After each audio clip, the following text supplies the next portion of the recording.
And you're then indicating that we should, how should we gauge that? Both the excellence of the students as they depart the system and the teachers while they were in it. There has to be a there has to be a whole lot of more basic testing, really, with regards to skill levels. You're advocating standardized testing?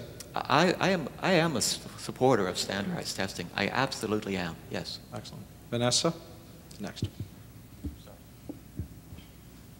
I definitely believe in quality, not quantity.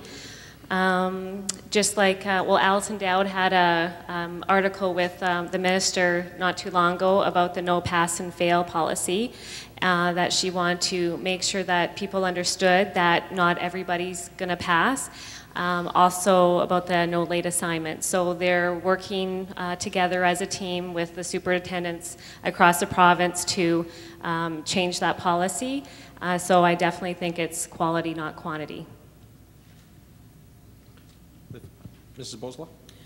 I'm not about to argue with either of the last comments, but I'd like to focus back on the comment that I had made previously about the students that are mainstreamed into the public school system and spend their time in school learning what they can learn, even though they may be very physically, mentally, emotionally, behaviorally challenged. And so when they graduate, and I put that in parentheses, quotation marks, it is amazing that people have not yet learned to read the kind of graduation certificate that they receive upon leaving the school system. I have a second question. This is for the new candidates, and some of them I can tell they're pretty happy. They've been able to avoid a lot of the tough stuff tonight, so we're going to bring them back. This is for all of the new candidates, and the question is, how many hours do you expect to work to fulfill your board duties, average weekly hours? Let's begin right here, Sandra. Thanks, Carrie. I think that depends on whether there's a meeting or not.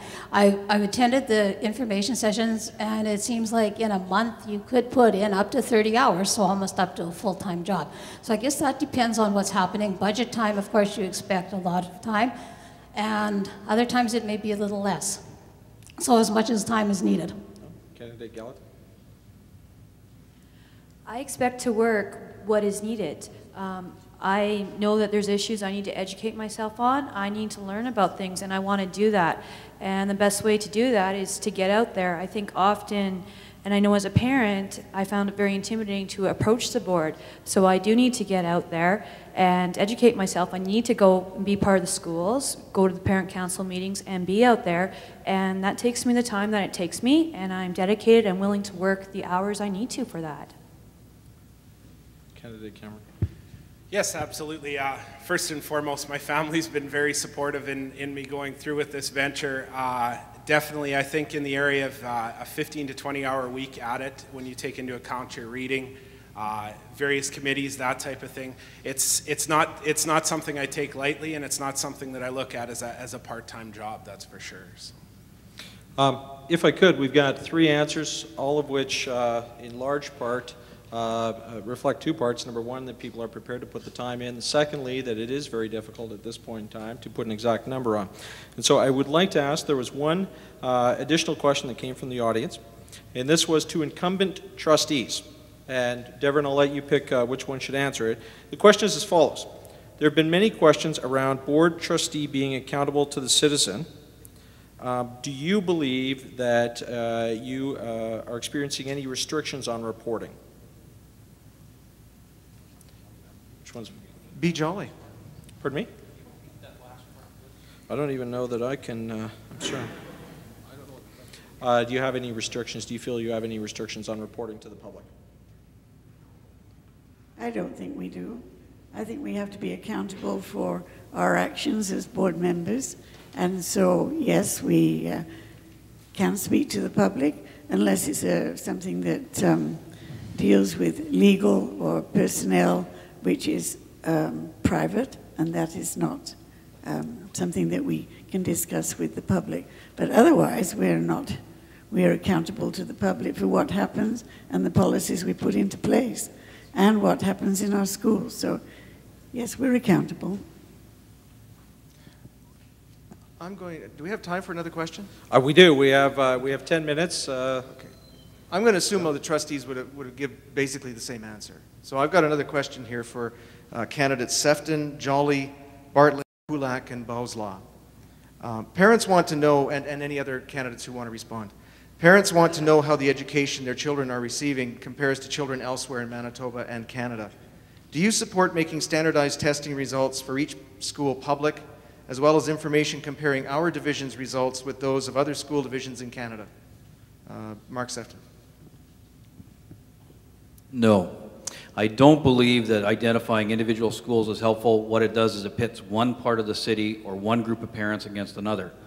I do agree with testing. I think testing is important. It gives us an overview of where we stand as a division, but where do you start, where do you stop narrowing it down? Mark, I'm sorry, I've got to ask this, and I hear this a lot, this idea of pitting one part of the city against another. But my concern is that when we go out there and attempt to attract new families to Brandon, perhaps the most important responsibility any parent has is in the education and upbringing of their children.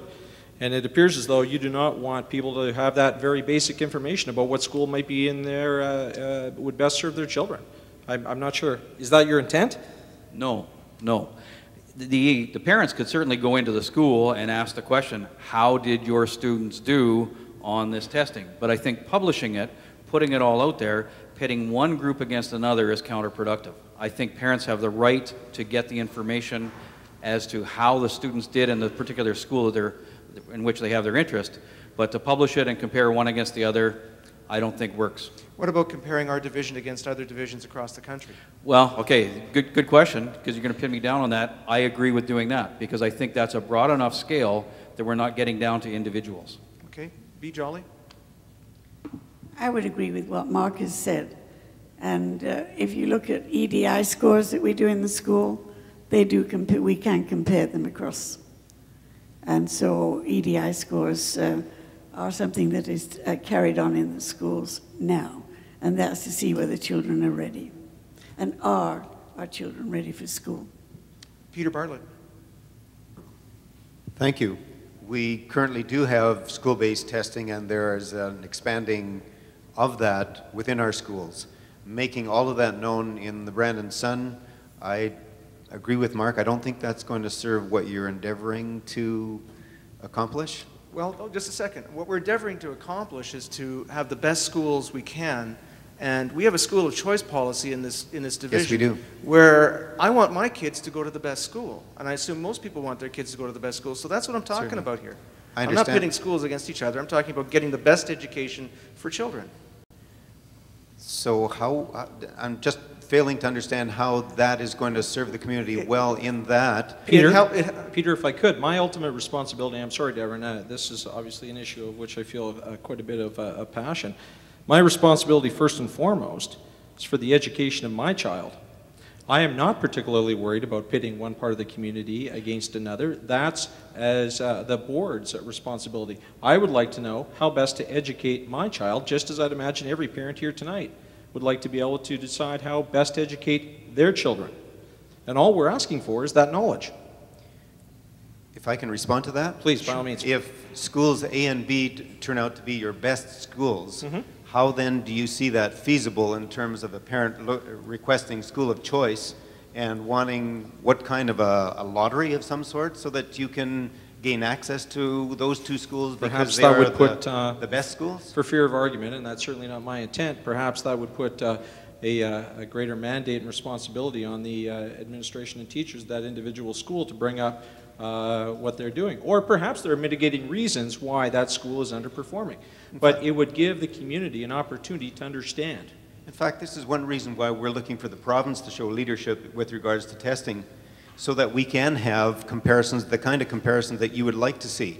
If you have the smattering that we currently have, which doesn't give you a good read across the board from K to 12, we need that from our province so that as schools, as teachers, as boards, we have in place something by which to measure accurately, rather than taking the work that I do in my classroom and I say, hey, my kids are doing this. Well, what does that mean by comparison to the one across town? Right. Patrick Pulak. Just to touch on something, we talk about we have a benchmark by which to measure other schools or other divisions against each other. And whether that exists or not, the fact is that as parents, a lot of us already do that already, whether it be through word of mouth or through talking to the school or talking to other parents. I know for a fact that people who have come to me and asked, well, what do you think is the best school for your child to go to? And that happens. So we have that, you're talking about that benchmark. The fact is whether you have it or not, that already occurs. Pat Boslaw. Okay, I do agree with testing, and I recall that in my experience I've had situations years ago where the test results were shared amongst the schools but not necessarily with the public. I think that those schools that actually have great results, take pride in them, but there are two factors that are a problem, and one is the economic viability of particular areas of the city, and the second, when you're choosing a school, there are other factors that are included in choosing a school in addition to the actual test results. Okay, Glenn Crook. I think people have to really lighten up on this issue. I would say, yeah, let's go ahead. Let's publish it and let's have one school against another school. We do it in sports already. So why not do it with regards to academics? You do it with regards to football. We could have things and have a lot of fun. Kevin Sumner. Yes, thank you. I'm applying for a job here. I'm applying for a job to represent the citizens of Brandon. And as your employee, I should be accountable to you. I should be able to look at the decisions I've made and show you how it's impacting your school system. Comparing schools one to the other is a great way of doing this. When I look at early development indicators such as these, I can tell you which schools are going to face particular challenges. I can make that decision being better informed, and I can be accountable to you, the public. So we are at approximately 4 minutes to 9. Now, I know that everyone up here is having a great time, and I can't speak for them. I'm exhausted. This has been obviously a very trying night for all involved. But I think we probably have time for an additional question or two, if we can make it brief. This will be very brief. We recently saw an incident with City Council and the Fleming land. I would like to ask about the Fleming School. Obviously, it appears the school division will be parting ways with that facility.